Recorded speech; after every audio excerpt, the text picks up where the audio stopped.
Tengo una primera pregunta de la que no me cabe duda y después, bueno, como en toda entrevista, más allá de que uno dibuja los ejes que le parecen, veremos.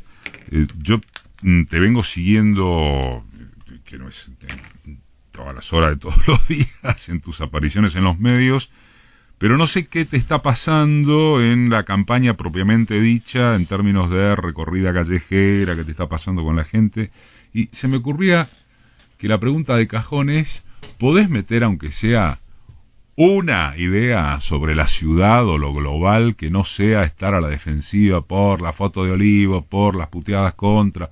¿Se puede hacer algo con eso? Sí. ¿Estás pudiendo hacer algo con eso? Sí, y de hecho creo que hace tiempo que lo hemos empezado a hacer.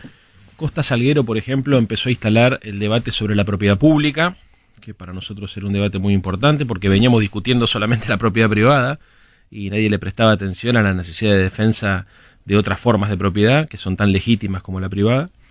Me parece que la campaña electoral también habilita a que discutamos cómo hay que salir de la pandemia, y eso permite un contraste entre los modelos de país.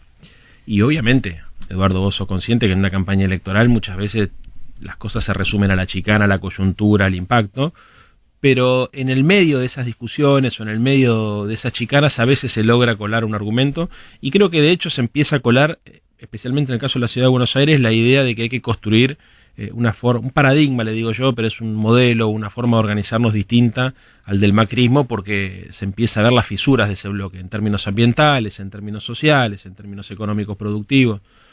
Si vos me preguntas, che, ¿esto es el eje de la campaña? No, claramente que no. Pero en el marco de lo que se puede, se empezaron a dar estas discusiones. ¿Y vos estás tendiendo hacia fijar eje respecto de la ciudad más que en la defensa y la ofensiva de la defensa del gobierno en general? No, son las dos cosas. Nosotros ¿En la misma proporción? No correspondería además. Lo que pasa es que hasta ahora Larreta ha tenido un blindaje y una protección mediática inaudita. Y entonces, cuando empezamos a encontrar que tenemos espacio en los medios hegemónicos para poder discutir estas discusiones, nos entusiasmamos y tratamos de poner algunos puntos como para que además la sociedad pueda comparar de qué manera se gestiona lo público. Nosotros hablamos de IFE, ATP, de cómo el Estado pone plata para sostener el consumo, cómo pone plata para sostener la producción, y muy pocas veces nos preguntamos los porteños y las porteñas qué hizo el gobierno local para ayudar al consumo y a la producción. Y es impensable que en otra provincia eso no sea el eje del debate político. ¿Cuánto empleo crea el gobernador de Salta, de Mendoza, de Jujuy? ¿Cómo se defienden las economías regionales? ¿De qué manera el gobierno ayuda a los productores agropecuarios? En el país se discute así. En Argentina, en general, solemos echarle la culpa de todo lo que pasa al presidente, sea quien sea, y suponemos, se construye la idea de que en realidad Larreta es un intendente pobre, cuando en realidad es un gobernador rico.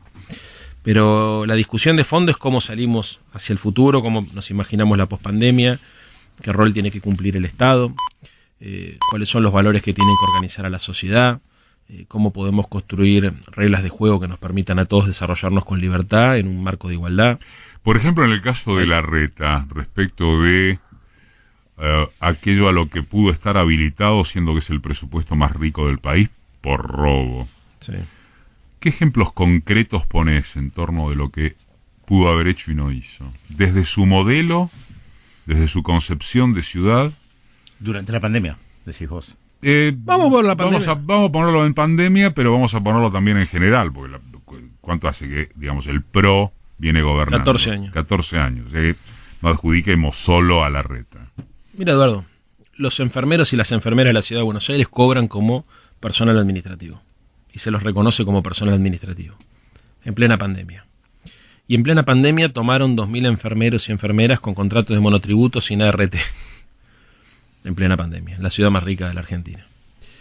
En plena pandemia no estamos pensando cómo recuperar las clases, las horas perdidas, y aunque la clase virtual es una forma de dar clase para el docente, lo cierto es que todos sabemos que los contenidos no son incorporados por los niños y las niñas de la misma forma que si fueran clases presenciales. Así que habría que estar pensando, por ejemplo, cómo avanzamos hacia un sistema de doble escolaridad obligatorio. 75.000 chicos de la ciudad, más de la mitad de la matrícula de los que van a educación primaria pública, van solamente 4 horas por día al colegio. Y en Finlandia van 8. Nadie piensa, por ejemplo, cómo hay que hacer para generar condiciones para garantizar la educación inicial y la estimulación temprana.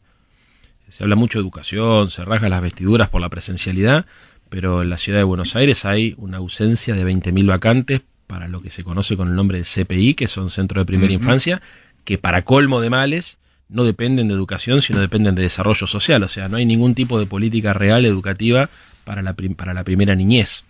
Entonces, ¿por qué digo esto? Porque además de votar diputados nacionales, vamos a votar legisladores, pero tenemos que ver cuáles son los principios y los valores que organizan las gestiones. Sería impensable que un gobierno progresista no haga una fuerte inversión en salud y en educación, ¿no? Sería impensable que un gobierno progresista, un gobierno nacional y popular, desinvierta 1 punto por año en el presupuesto de educación, como desinvierte la ciudad de Buenos Aires desde hace 14 años. Entonces, ahí te das cuenta también qué pasaría si en la Argentina gobierna un proyecto o gobierna el otro de cara a lo que viene. ¿Dónde va toda esa plata que no se gasta en eso? Si lo querés ver como lucro cesante. Mira, te pongo un ejemplo. O sea, ¿todo es curro? ¿Todo es negocio inmobiliario en la ciudad? No, pero que el negocio inmobiliario, que el curro inmobiliario está muy presente y que tiene mucho que ver con el diseño de las políticas institucionales y públicas, no tenga ninguna duda. De hecho, lo que decía Lustó en la campaña cuando competía con Larreta. Claro, exactamente. Pero a ver, no solamente es, por ejemplo, la venta de terrenos públicos. Les pongo un caso para que se entienda. Durante la pandemia se subejecutó el gasto en infraestructura escolar. Y durante la pandemia, este año, se provocó un recorte del presupuesto de educación. O sea, 2020, subejecución, 2021, recorte. En el mismo periodo se implementó un plan bianual de inversiones en Costa Salguero de 5.000 millones de pesos para garantizar la infraestructura a las próximas construcciones, cloaca, luz, agua. 5.000 palos del presupuesto público en 2 años para mejorar la infraestructura en esa zona de la ciudad para garantizar el negocio inmobiliario, y subejecución presupuestaria 2020 y recorte presupuestario 2021 en infraestructura escolar. Está claro que si en una pandemia deberíamos hacer un esfuerzo, debería ser, en principio, en garantizar que haya ventilación cruzada, que las aulas estén aptas, que los pibes tengan calefacción. Eso es un ejemplo, y te podría poner 50 ejemplos que hacen fundamentalmente una visión corporativa. Por ponerte otro caso, nosotros deberíamos discutir alguna vez en serio las concesiones públicas a las empresas privadas en la ciudad, ¿no? Porque que el señor Roggio, después de haberse declarado corrupto, siga siendo el operador del subte, amerita que alguna vez nos pongamos a pensar si verdaderamente es lo que corresponde. Escucha, Leandro, ¿el peronismo de la ciudad no es en parte cómplice, habiéndole aprobado mucho a Larreta? No, el peronismo de la ciudad primero es muy amplio.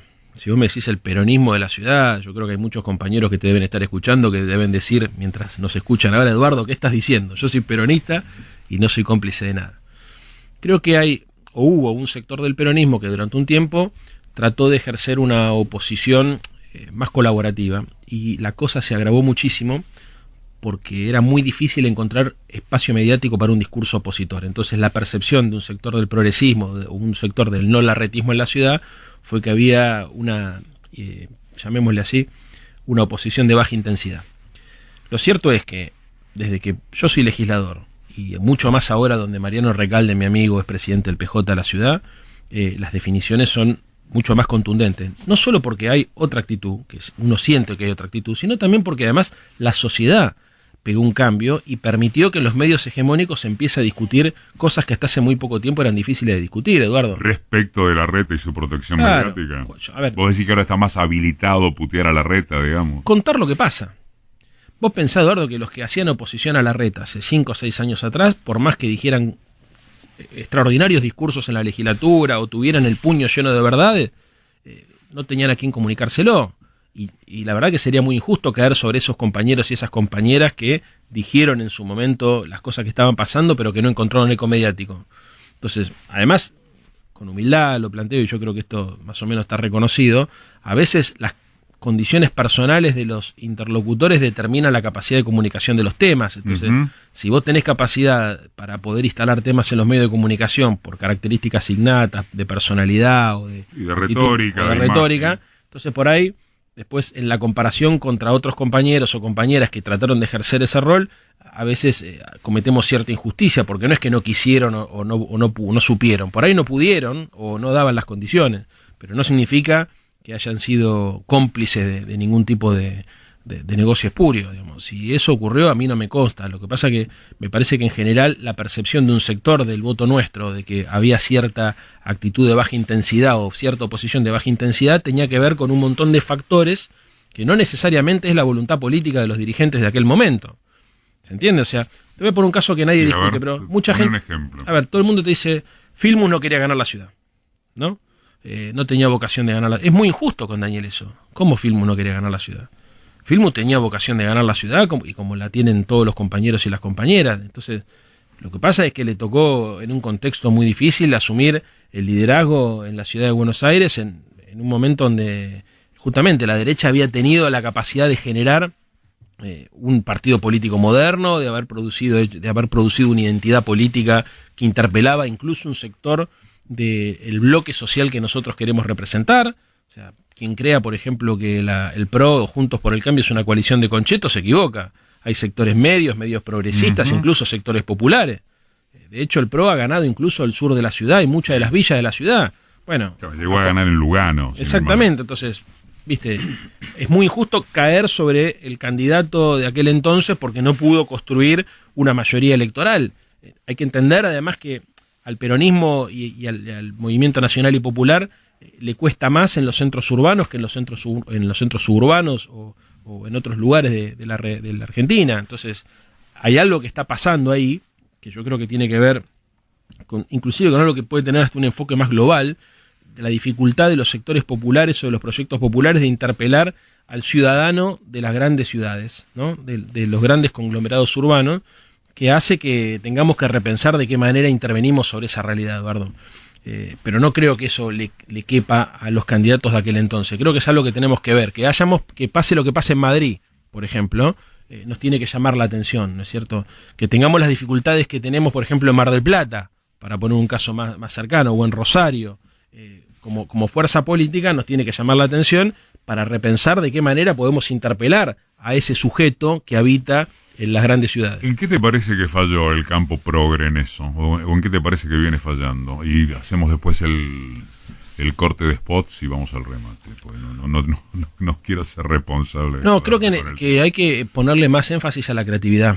Creatividad. Sí. La otra vez, ¿te acuerdas que la última vez que hablamos por teléfono, que saliste al aire, en un marco más global, ¿no? Pero hablabas de el discurso viejo de la progresista, claro, de la izquierda, ¿no? Claro.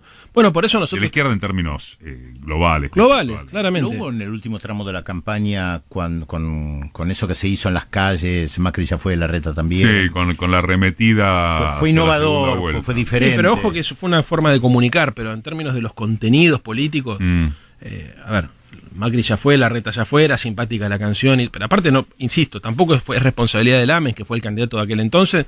Creo que estamos teniendo un problema, la centroizquierda o la izquierda democrática está teniendo un problema para construir argumentos que movilizan a los sectores populares en los centros urbanos. A ver, ¿por dónde creo que hay que ir? Por el lado del feminismo, por el lado del ambientalismo. Creo que nosotros tenemos que pensar qué significa, por ejemplo, la buena vida. Tenemos que pensar cómo logramos instalar temas de agenda que tengan que ver con la reivindicación del goce, del tiempo libre, del disfrute. Creo que tenemos que interpelar a un sujeto social que hoy padece la soledad como principal drama. Nosotros no podemos hablarle solamente al proletariado industrial que aspira a ascender socialmente como consecuencia del esfuerzo de su trabajo para acceder a niveles de consumo. Hoy la sociedad tiene otras características y los sujetos tienen otras características y otras sensibilidades que requieren ser interpeladas. Quien no entienda, por ejemplo, que tan importante como conseguir laburo es sentirse feliz. Espacios verdes. Bueno, y ahí viene salud mental, espacios verdes, cosas que tienen que ver por ahí con la relación entre las personas. O sea, yo creo que hay la aparición de los discursos de ultraderecha, que son discursos profundamente individualistas, que están cooptando pibes. Y que además están condicionando a la centroderecha y corriendo a todo el arco político hacia la derecha, porque el efecto es triple. Cooptan pibes, condicionan a Juntos por el Cambio y nos corren a todos hacia la derecha. Al punto tal que Victoria Tolosa Paz hace un comentario que hace 6 meses hubiese sido absolutamente intrascendente y naif, como decir, yo creo que tiene que haber una matiz impositiva progresiva, y es tapa de La Nación y la matan porque la lectura que hacen esos medios de comunicación influenciados por esa línea política es, ahí están los peronistas queriendo poner más impuestos, ¿no? Entonces estamos discutiendo algo que en realidad Victoria no dijo nunca, porque lo que estaba planteando era algo que, como yo preguntaba recién antes de arrancar el programa, iba a decir atrás de cámara, pero estamos en radio, ¿qué pasa con Biden? Que es uno por tus redes. Bueno, ¿qué pasa con Biden? O sea, a Biden a nadie se le hubiese ocurrido acusarlo de populista porque salga a decir que es necesario, por ejemplo, cobrarle un impuesto a las grandes corporaciones tecnológicas para financiar un ingreso universal ciudadano. Ahora, lo planteás desde América Latina y parece, viste, que estás influenciado por, no sé, por el buró político del Partido Comunista Cubano. Bueno, entonces, esa discusión, Eduardo, yo creo que es una discusión que además, ¿sabés? Termino con esto y vamos al corte. Bueno, me conduce el programa y todo. No, porque... Aprende, Pedro, incluso le pega al top si quiere. No. En vez de que pisar. Pero porque quería terminar la idea, bien, perdón. Dale, estuviste bien. No, porque a ver, creo que hay algo... Mirá, nosotros tenemos que... Ahora me sentí mal porque sentí que te estaba invadiendo, pero... Déjate joder. Dale. No, invadir. Así no me siento solo, Dale, por favor. dale. La dinámica nuestra tiene que tener una premisa. Si lo que nosotros tenemos para decir no incomoda, no sirve. Lo que pasa es que nosotros tenemos que incomodar para generar reflexión y para generar movimiento, no para generar quilombo. El quilombo en sí mismo no es garantía de nada. Ahora, la tranquilidad sí es garantía. Si hay parsimonia, no va a cambiar un carajo. Lo que nosotros necesitamos es provocar intelectualmente, generar tensión intelectual para que las ideas se muevan. Si la izquierda tiene la capacidad de producir ese movimiento en el status quo y en el sistema de pensamiento, si nosotros logramos que a partir de una conversación entre nosotros, por ejemplo, alguien pueda pensar lo mismo que venía pensando de manera distinta, bueno, estaríamos dando un paso adelante. Y si lográramos que alguien hiciera por primera vez algo, porque uno de los problemas que tenemos es que nosotros mismos nos vamos anquilosando, oxidando y aburguesando, entonces terminamos haciendo siempre lo que sabemos hacer, hablamos de lo que conocemos y nos movemos con la gente que se nos parece. Eso provoca cierta lógica conservadora que nos aleja de lo que históricamente representamos nosotros, que era una mirada desafiante sobre la realidad y ambiciosa, no en términos de la acumulación de bienes materiales, sino ambiciosa en términos de los deseos que teníamos para la sociedad. Entonces, para mí, va por ahí, ¿entendés? Nosotros tenemos que decir cosas que la gente escuche por primera vez, nosotros tenemos que hacer cosas que hayamos hecho por primera vez, tenemos que reivindicar la generación de experiencias nuevas, perderle temor al ridículo, tenemos que tener la capacidad de asumir riesgos para poder provocar que las cosas se muevan. Yo creo que hace mucho tiempo que nosotros, como tenemos la sensación que el futuro es horrible, estamos todo el tiempo tratando de defender las instituciones del estado de bienestar que nos quedaron. Entonces estamos más a la defensiva que a la ofensiva. Y esa lógica es la que termina provocando que sectores de ultraderecha aparezcan seduciendo a los pibes, porque parecen políticamente incorrectos, más atractivos, más transgresores, y se terminan quedando simbólicamente con algo.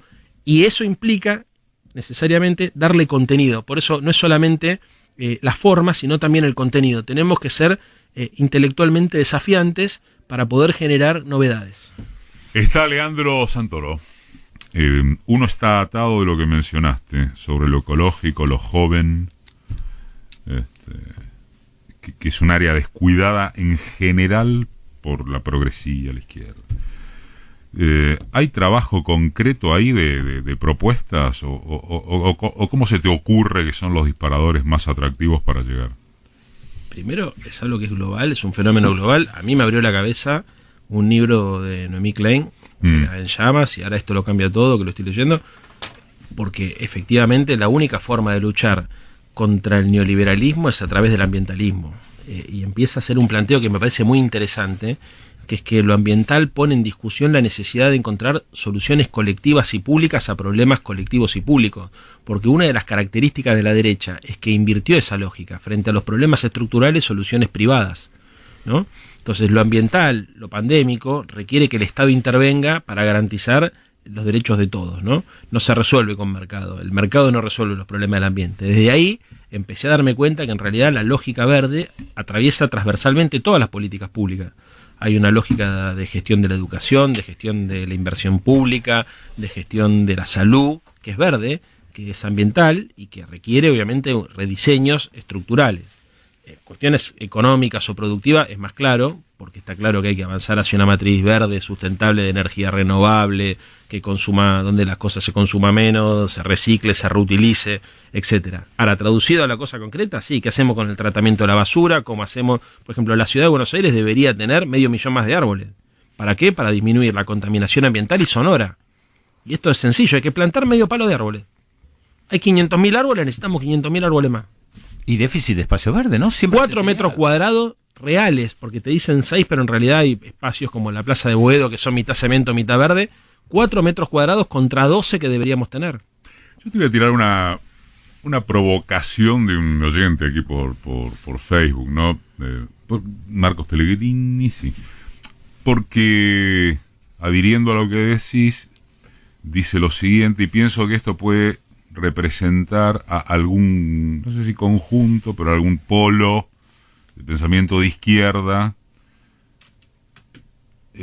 al que me interesa que te refieras. Por ejemplo, él dice, Santoro, primero laburo, después vienen los espacios verdes, la felicidad, el DNI con la X y todo lo que vos quieras. Primero el trabajo digno, no te vuelvas un progre liberal.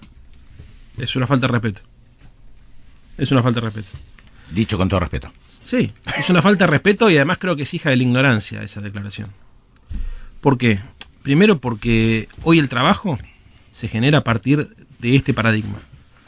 Digamos, hoy la economía del reciclaje, la economía verde, es la que está generando la mayor cantidad de puestos de trabajo. En segundo lugar, porque hay una crisis del trabajo que obliga a pensar, por ejemplo, formas complementarias de ingresos. Y esto significa, por ejemplo, hacer un planteo de fondo sobre el costo fiscal de las empresas contaminantes, que es en definitiva la manera de financiar, por ejemplo, políticas de transferencias monetarias como el ingreso básico universal. O sea, yo no estoy planteando una cosa... A ver, los que tienen formación en los 90, marxista o posmarxista, suponen que la ecología es la defensa de las ballenas de Greenpeace. Ahora ese paradigma cambió muchísimo, porque la forma de pensar el modelo productivo y distributivo tiene que estar atravesado necesariamente por lo verde, porque el mundo va hacia eso. Hoy las empresas, por ejemplo, a partir del Acuerdo de París que se firmó en el 2015, las grandes multinacionales están obligadas a reducir la emisión de gases contaminantes. Hay que descarbonizar todos los procesos productivos. Eso va a generar millones de puestos de trabajo. O sea, no un problema de salvemos al planeta, salvemos a la, no sé, a la fauna silvestre. Salvemos la vida. Digamos, quien no entienda que la única forma de pensar, nosotros pensamos siempre, a ver, la matriz productiva, ¿cómo qué la pensamos? ¿Cómo logramos industrializar la ruralidad, ¿no? La matriz productiva nuestra, o cómo logramos generar cadenas de valor, diversificar nuestra matriz productiva y lograr incluir a la economía argentina, digamos, en las grandes cadenas de valor global. Estas discusiones traducidas a la cosa concreta, es bueno, a ver, ¿qué producimos? ¿Cómo lo producimos? ¿Y a quién se lo vendemos? Incluso para vender productos hoy en el mundo tenés que empezar a respetar pautas verdes y ambientales, porque si no, no colocás tus productos en Europa, no los podés colocar en Estados Unidos. Las empresas no vienen si no es a partir, por ejemplo, de un compromiso de reducción de instancias contaminantes. O sea, quien no entienda que lo verde es el futuro, no entiende que es la única forma de defender y de crear empleo y de defender la vida. Te hago de mi parte la última y te dejo libre según el compromiso que asumimos. ¿Te es una responsabilidad agregada o te es una mochila aligerada que por más que el progresismo o el peronismo pongan a Churchill de candidato, esta ciudad por lo menos en un 50% vota gorila? Yo no creo que sea así.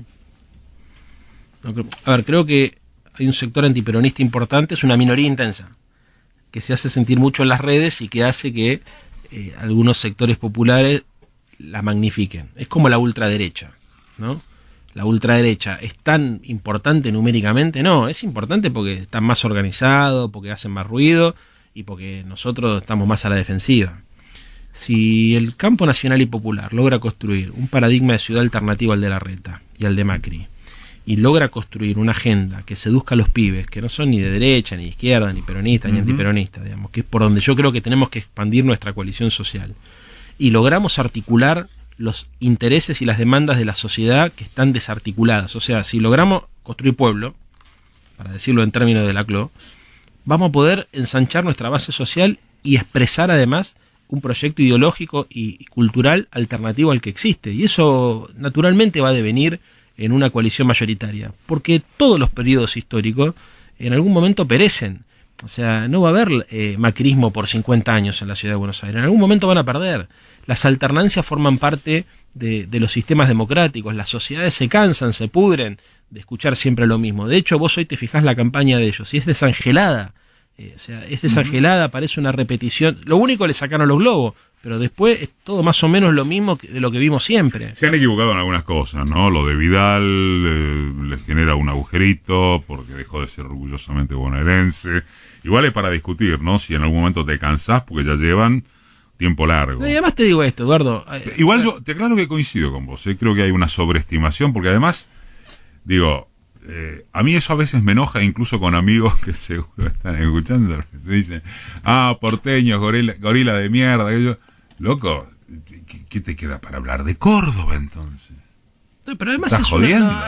No pensemos así porque... No digo que haya que pensar así, que se sobreestima la potencia de la derecha y eso en un punto respecto de Buenos Aires, estoy hablando.